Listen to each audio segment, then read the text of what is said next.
All right, good morning. It is another Monday, Coffee Chronicles, going through some morning thoughts and some stuff I'm thinking about.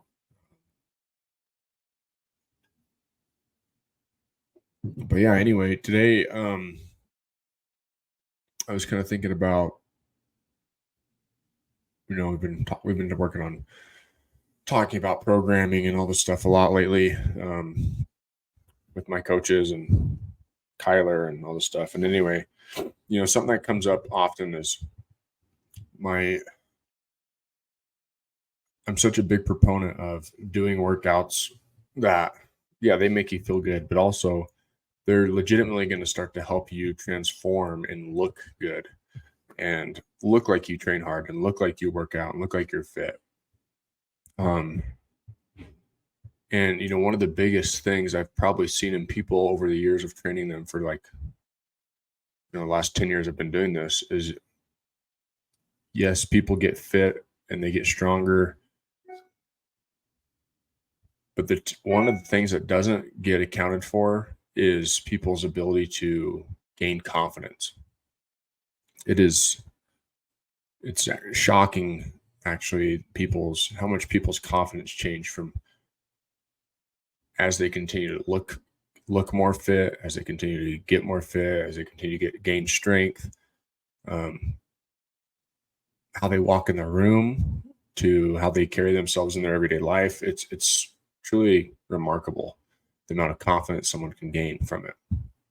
Um, and I started thinking about this in athletes, and someone that looks fit, when they walk into a room, everyone kind of knows it, right? They look the part. Um, it doesn't take very much for someone to know, or it doesn't take someone to know very much about training for them to be able to look at someone and for that person to pass the eye test. And does that necessarily mean they're, tough or something? No, I'm not saying that. I'm just saying you can usually look at someone and say that person takes pretty good care of themselves, right? They look the part. And I think in today's world, it's very uncommon for you to see that. It's not as normal. It's not as common to see people walking around looking super well muscled and developed, and packing some lean muscle mass around. I think it's kind of uncommon in our world today. So it's even more noticeable and more drastic when you see that. Um, for me personally, I want to be that way. I want to look the part. I want to look fit, obviously, for my business, and to not only talk it, but walk it and practice what I preach to people. But additionally, again, personally, it gives you confidence, right? You want to feel good. You want to be proud of the way you look when you look at yourself. And I think oftentimes in some training programs, it's often overlooked, and that's probably, there's a lot of benefits to some of the accessory or the bodybuilding style work that we do. Joint and tendon and ligament health is a big one. Bringing up weaker muscle groups individually is a really big one. But the vanity of it, right? I mean, I can tell you, if I trained hard but looked like a fat slob, I wouldn't be as drawn to training hard, right? But so much of this is not just training hard; it's also eating well and tracking what you're putting in your body. And it's such a big part of it. But my point being is, it's very valuable, and it's not just this.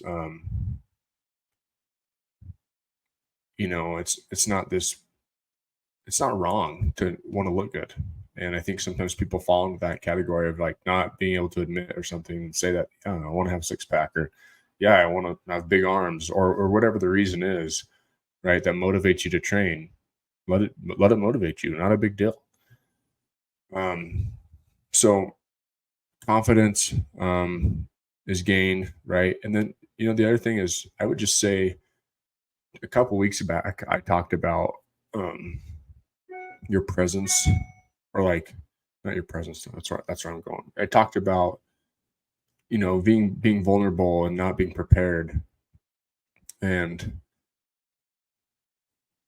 they've done like studies and stuff on this stuff, so I'm not gonna get into the details on it because I'm speaking too vaguely about it. But basically, if you take like 10 people and put them in a bad situation where someone might be mugged or jumped or attacked or whatever, the last person that gets picked on is the person that looks like they train, right? And that's just kind of the science of it. Like, people pick on people that look like victims, right? And you usually don't look like a victim if you're athletic, well muscled, look like you can defend yourself, even if you can't. If you look the part, it's just kind of another thing of like helping you avoid conflict. Anyway, my point is, it's just super valuable, and that's probably an underrated part of it all as well. Speaking to, like, I think about Kyler, my wife, she's relatively well muscled for a female. I mean, you look at her and you probably would look at her compared to another woman and think, yeah, she might be small, but she looks more developed, right? And that might tend to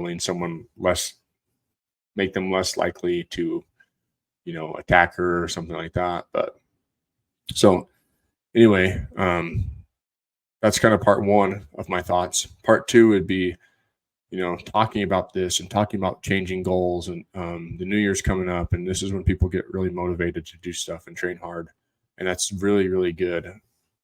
Part of me doesn't always, I don't want to jump on the New Year's resolution train. You know what? If people get motivated to train, they get motivated to train, and that's a good thing, and you should never want to stop that. But something that happens every year, we see it all the time, and excuse my sniffles here, is the circle that you're in, and if they support that, makes a big difference in your goals, if they're going to happen or not. And that's just the unfortunate circumstances of it. I mean, we see it with spouses, we see it with friends, we see it with family. People try to make these drastic, positive, life-changing habits, right, to get healthier, to get fit. And the next thing that happens is they're not able to maintain it because, well, their friends aren't supporting them, their family's not supporting them, their spouse isn't supporting them. All of a sudden it's like, oh, you're that person. Oh, you go out to eat, and all of a sudden they're making fun of you because you choose not to have the extra piece of pizza, or you choose not to drink alcohol, or whatever the thing is. Don't let that stuff discourage you, because it's ultimately, you're not alone. And it's happened to all of us. It's happened to me. It's happened to everyone.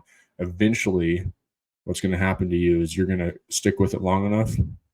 You're going to be committed to make those changes, and you're going to find yourself into a new social circle that is supportive of those goals and isn't afraid to practice some of those lifestyle habits, and isn't afraid to be like every single one else in the world that's, getting slammed on the drinking on the weekends, or doesn't watch what they eat, or whatever, right? Again, it's kind of like that tight-knit small community you're part of will ultimately start to take shape and be more supportive over time. Again, one of the most valuable parts of being a part of a CrossFit gym in general is because most people there are working towards that in some capacity and are willing to make those changes, to get themselves to a better place in life. And it's nice to have that support. Really, it is. The one thing I will say about that is there's always going to be people that are critical. There's always people that are going to be trying to nitpick you or make fun of you or do something, make comments to you about the way you're trying to live your life, because it might be different than what they're doing.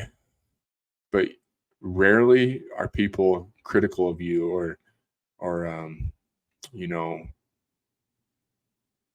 trying to make you feel insecure that are doing better than you. Usually it's people that are doing better than you don't have anything to say, or they won't have anything to say but positive things or encouraging things. So just keep that in mind as you go into this, the end of this year. I know a lot of you guys are revamping or reamping up on some motivating times right now. I mean, seems like at the end of the year, you kind of get that kick in the butt on, hey, I need to get my shit together, fitness and health wise or whatever. And that's okay. And that's a good thing. And I hope you're supported in it, So, anyway, Monday thoughts. Have a good week. Have a good Thanksgiving. I'll talk next time.